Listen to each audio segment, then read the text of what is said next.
Hi friends, this is TexAgs, and we're presented by T-Mobile. And they want to remind you to Visit T-Mobile across America. visit T-Mobile.com/ Across America. to learn how you can get Some really great deals. value and covers through. I stopped listening. All right, everybody's lost interest here. Can everybody say hi who's involved except Dalton? Hi. Where's Jamie? She's gone. All right, so I thought Jamie was there. Oh, There's behind the desk. All right.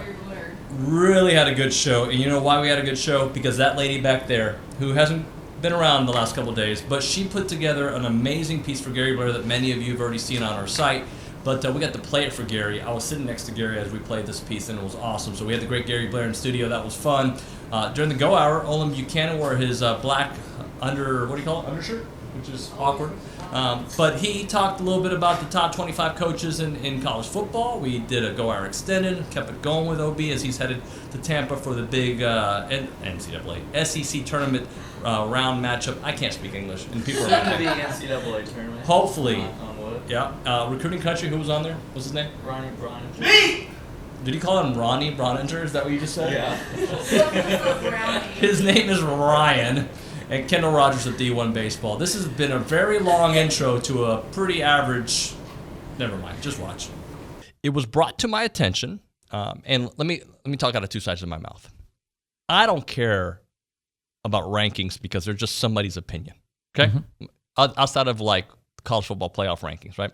Outside of that, this guy thinks this guy's the best coach. This guy thinks that guy's the best coach. Yada yada yada. That's just an opinion. We all have it, and we all have a slant to the team that we cover, sometimes good and bad, right? You can underrate a coach or a player because he's on your team because of whatever reasons, or you can overrate them, right? I understand all that. But I guess Bruce Feldman and Mandel had their top 25 coaches, and Feldman had Jimbo at number 7, Mandel had him at number 9. I saw this on the boards, and it kind of piqued my interest. And they both had Brian Kelly and Lincoln Riley ahead of Jimbo. Now, can you say that Brian Kelly and Lincoln have had better years than Jimbo last year? Could you say that? Yes. Can you say they're a better coach without having the success that Jimbo has had for the entirety of his career? No. No.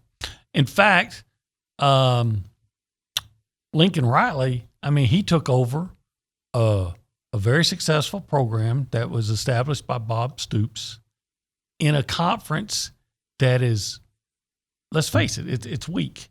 Mm-hmm. It's so weak that Oklahoma and Texas are leaving it. Where the competition is not at an equal level as Oklahoma. Right. Because we all know that Oklahoma, and we've said this before, Oklahoma is going to be better at almost every position than those they are competing against in conference. So it's it's the difference of, do you want to swim a lap in the pool or do you want to swim in open water like you do, right? Lincoln Riley has been swimming lap in the pool. Jimbo Fisher's having to swim in open water, right, with sharks. So what's more impressive to me? Being successful getting through the open water swim with the sharks is more impressive than a guy swimming across the pool. Right. And I think that's what Lincoln Riley is. Now, Brian Kelly, I think he's done a really good job at Notre Dame. I think he's a really good football coach. I don't know if he's going to be a good fit at LSU. Time will tell. But when he has gotten into championship games or the playoff, he gets blown out. What was Notre Dame hadn't won a major bowl since beating A&M in the '93 Cotton Bowl, right? So it's looked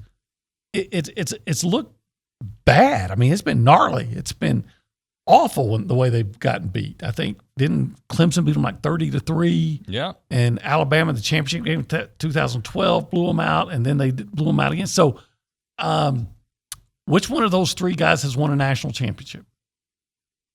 They haven't. Jimbo. Fisher. All right, he's Jimbo, got to me, the national championship is the tiebreaker if it's a tie, but I don't even think it's tied.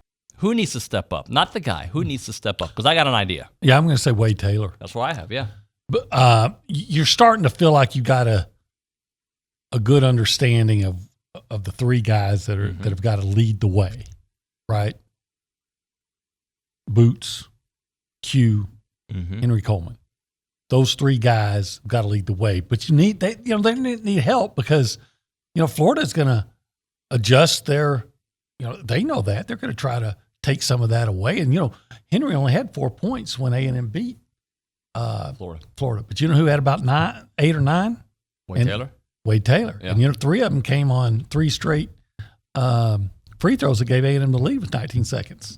Sometimes Wade is notorious for don't do that, and it works. Like, oh my gosh, that was great. And then also being fearless and hitting big shots.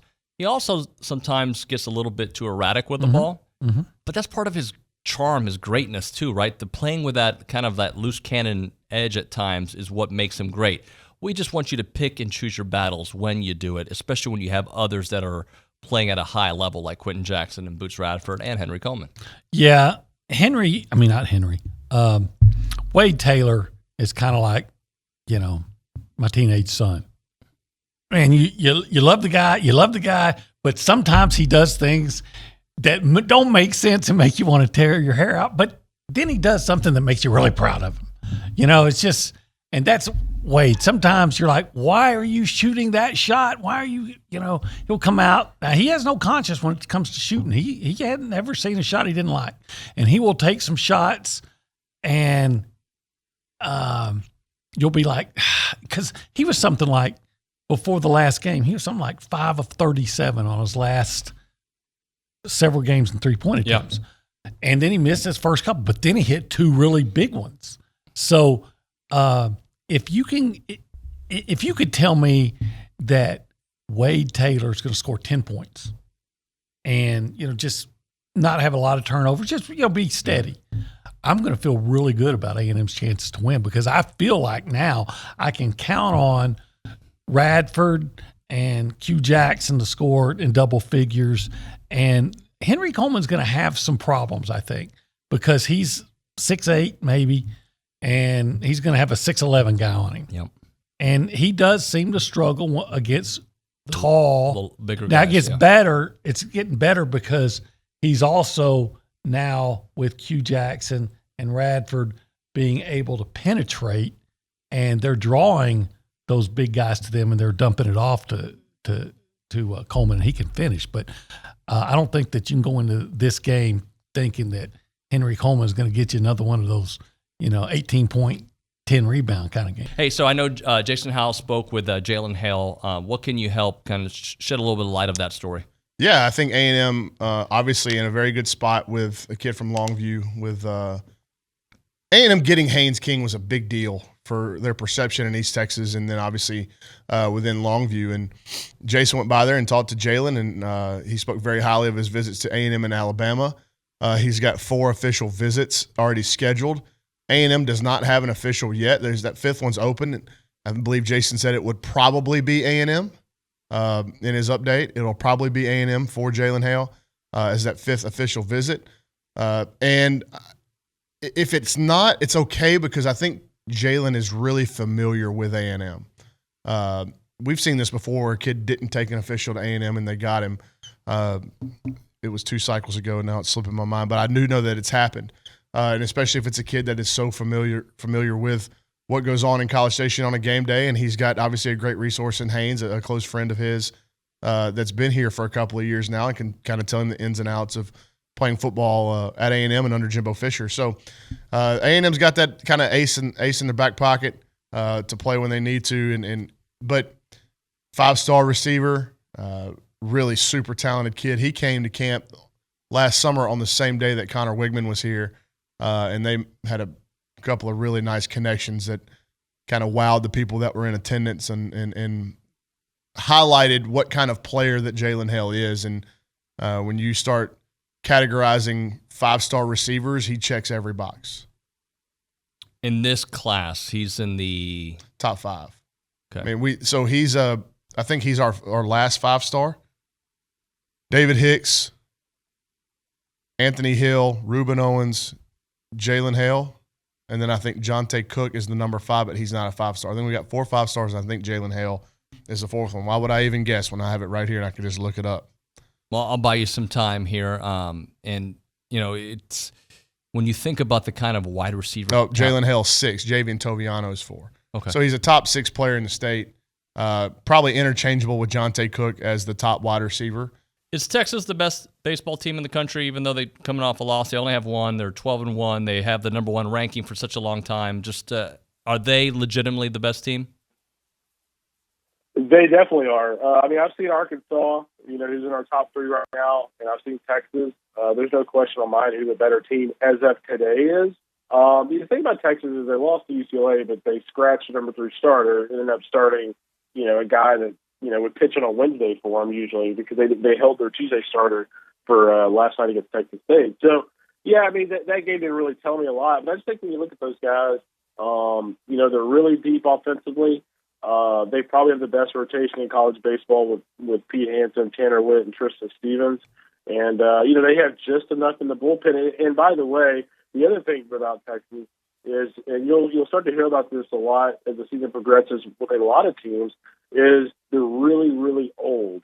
And that means a lot in college baseball this year. Northeastern swept NC State over the weekend. They're a really old club. Texas State's gotten off to a really good start. They took the series from Arizona on the road last weekend. They're a really old team. So right now, kind of the theme of college baseball is if you're old, you're in pretty good shape right now.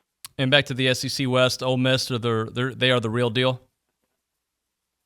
I think they are. I think offensively they're deep. Obviously, Kevin Graham's out for 4 weeks for them. He's a really talented power hitter. But, when you look at their lineup at Jacob Gonzalez, T.J. McCants is also a great start. He's an electric outfielder.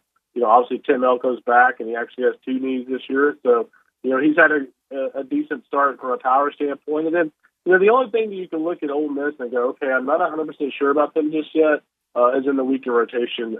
Drew McDaniel against UCF only won a couple of innings. And so they kind of shifted around the rotation, moving A&M Corpus transfer John Gaddis to the Friday role instead of Derek Diamond. So, they have some question marks when it comes to the rotation, but boy, their offense is good, and their bullpen has a lot of options. Mayor Bear, tell us what to do. Like, subscribe, comment, share, whatever else you want to do that's positive. If you're an LSU fan, we love you. Thanks for watching. Thank you for watching. I appreciate the algorithm. Anna Rosa, anything you want to brag about now? I know Parker McCollum, and I'll never stop talking about it. Oh, yeah? Well, I know. Whether he knows me or not. We all know famous people, too. We all know the Luch. All right. Thank you guys for watching. We'll see you next time.